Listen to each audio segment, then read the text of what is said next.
గెలిచిన వెంటనే ఈ కొన్ని రోజులకే ఈ గోద్రా అల్లర్లు. అంటే బీజేపీకి పట్టు కూర్చుంది అన్న కసితో కాంగ్రెస్ రెచ్చగొట్టినటువంటి ఆ గొడవలు. చివరికి అదేమైంది, అంత పెద్ద గొడవల్లో ఇక అయిపోయింది, మోడీని దించేయడమే, మళ్ళీ వాగేలాలా లేకపోతే గనక ఈయన అనుకున్నటువంటి పరిస్థితి, పటేలా, కేశుభాయ్ పటేల్.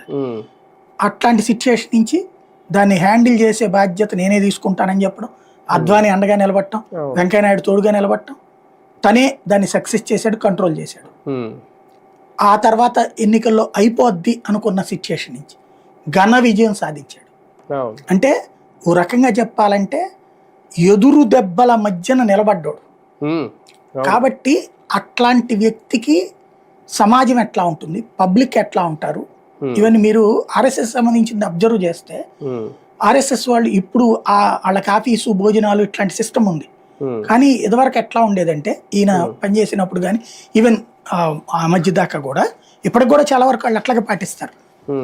ఒక ఊరు వచ్చారు, శేఖర్ గారు మీ ఇంటికి భోజనానికి వస్తానండి అంటారు.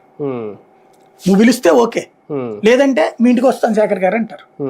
మీరేమి నా కోసం స్పెషల్ ఏమి చెయ్యొద్దు, మీరేం తింటారో అదే కూర పెట్టండి, అదే పచ్చడి పెట్టండి, ఏం లేకపోతే అన్నం పచ్చడి వేసి తిందాం, ఇంట్లో మీ వాళ్ళు ఎవరు లేకపోతే ఏం నా కోసం ఏం చెయ్యొద్దు అని చెప్తారు.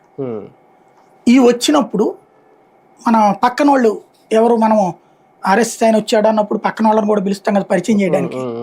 అప్పుడు ఒక్కొక్కరితో నమస్కారం పెట్టి మీ పరిచయం అని అడుగుతారు. వాళ్ళు ఎవరినో కనుక్కుంటారు, వాళ్ళు ఏం చేస్తున్నారు, వాళ్ళ ఇంట్లో ఏదో చిన్న ప్రాబ్లం ఉంది, వాళ్ళ బాబుకు ప్రాబ్లము, పాపకు ప్రాబ్లం, వాళ్ళ మిస్సెస్కు ప్రాబ్లం. ఈయన ఎక్కడెక్కడో తిరుగుంటాడు కదా, ఈయనకి ఇందులో డాక్టర్